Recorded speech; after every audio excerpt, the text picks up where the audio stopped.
Kita sering banget mikir, kalau mau hubungan bahagia itu ya jangan sampai ada konflik.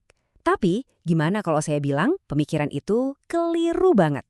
Gimana kalau konflik, asal kita tahu cara ngelolanya justru bisa jadi perekat paling kuat antara Anda dan pasangan? Serius, Anda nggak salah dengar. Beberapa menit ke depan, kita bakal bongkar rahasia mengelola konflik ala Dr. Aisyah Dahlan yang nyatuin ilmu otak, psikologi, dan spiritualitas buat mengubah pertengkaran jadi sebuah koneksi. Coba deh lihat angka ini. 251.828. Ini bukan cuma angka loh, ini adalah jumlah pasangan di Indonesia yang pernikahannya harus berakhir di tahun 2023. Dan penyebab utamanya, satu, pertengkaran yang gak ada habisnya. Angka ini jadi pengingat buat kita semua, kalau belajar mengelola konflik itu bukan lagi pilihan, tapi sebuah keharusan. Dan kalau Anda masih ngerasa punya konflik itu tanda-tanda kegagalan, kutipan ini bisa mengubah cara pandang Anda. Bahkan rumah tangga Nabi Muhammad pun manusia terbaik nggak luput dari konflik. Nah, ini poin kuncinya. Artinya masalahnya itu bukan ada atau tidaknya konflik, tapi gimana cara kita menghadapinya. Tujuannya bukan hidup tanpa berantem, tapi gimana caranya berantem tanpa merusak hubungan.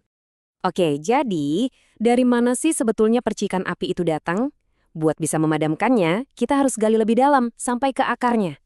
Nah, Dr. Aisyah Dahlan sudah mengidentifikasi ada 6 perbedaan mendasar yang sering banget jadi sumber salah paham. Yuk, kita bedah satu-satu. Perhatiin deh, ke-6 faktor ini. Pertama, jelas ya, perbedaan gender secara biologis. Kedua, watak atau kepribadian bawaan kita. Ketiga, beda usia dan fase hidup yang lagi dijalanin. Keempat, beda pola pikir yang dibentuk sama pengalaman. Kelima, budaya pola asuh dari keluarga kita masing-masing. Dan yang terakhir, kemampuan kita buat mengendalikan diri. Ingat ya, ini bukan daftar kesalahan loh. Ini tuh semacam peta keunikan kita yang kalau nggak dipahami, ya bisa banget menimbulkan gesekan. Dari ke-6 faktor tadi, ayo kita fokus ke satu aja yang paling sering jadi biang kerok. Gender. Kita semua tahu pria dan wanita itu beda, tapi seringnya kita nggak sadar bedanya itu benar-benar tertanam di otak kita. Coba kita lihat datanya. Lihat perbandingan ini menarik banget. Otak wanita itu rata-rata punya 11% lebih banyak neuron untuk urusan emosi. Dan kapasitas bicaranya bisa sampai sekitar 20.000 kata per hari.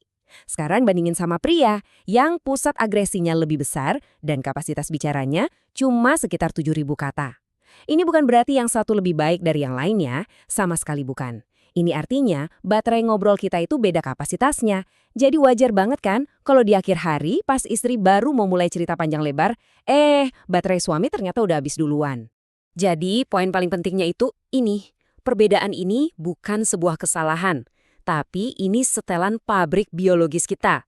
Saat kita berhenti nyoba memperbaiki pasangan kita dan mulai mencoba memahami buku manualnya dia, nah disitulah empati mulai tumbuh dan konflik mulai mereda.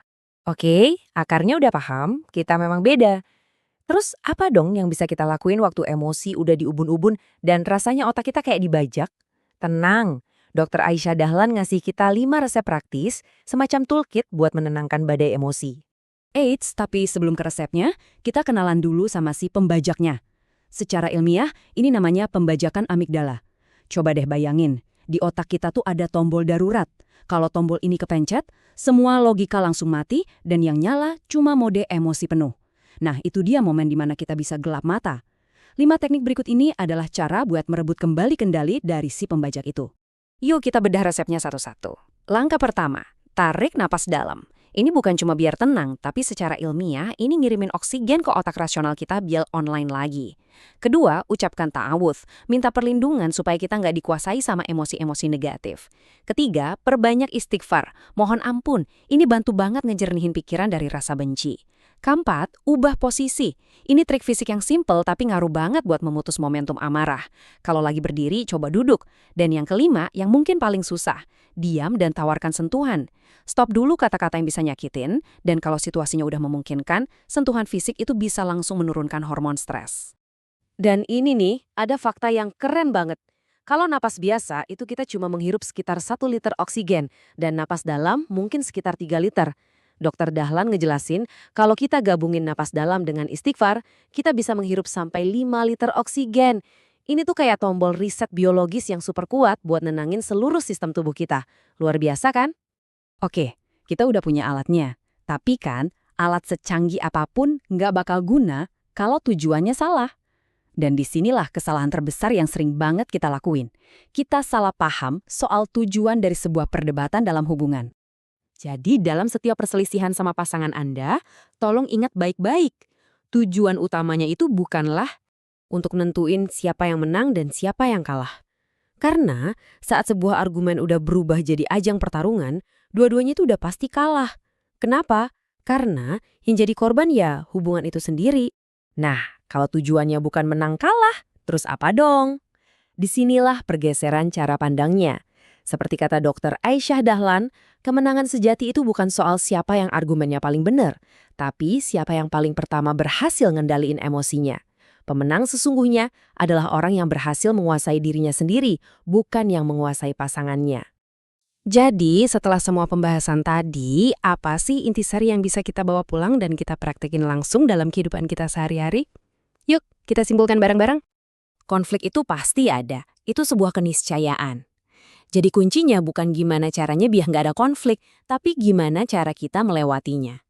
Mengelola konflik dengan pemahaman dan kebijaksanaan, itulah cara kita mengubah potensi perpecahan jadi sebuah kesempatan untuk membangun ikatan yang jauh lebih dalam dan awet. Sebagai penutup, saya mau nanya ke Anda. Dari 5 teknik tadi, tarik nafas, ta'awuz, istighfar, ubah posisi, atau diam dan beri sentuhan, coba pilih satu. Cukup satu aja. Mana yang mau Anda jadiin senjata rahasia pas ngerasa emosi mulai naik? Boleh loh tulis di kolom komentar, karena dengan menentukannya sekarang, itu udah jadi langkah pertama buat siap menghadapi badai berikutnya dengan lebih bijaksana. Terima kasih sudah menyimak.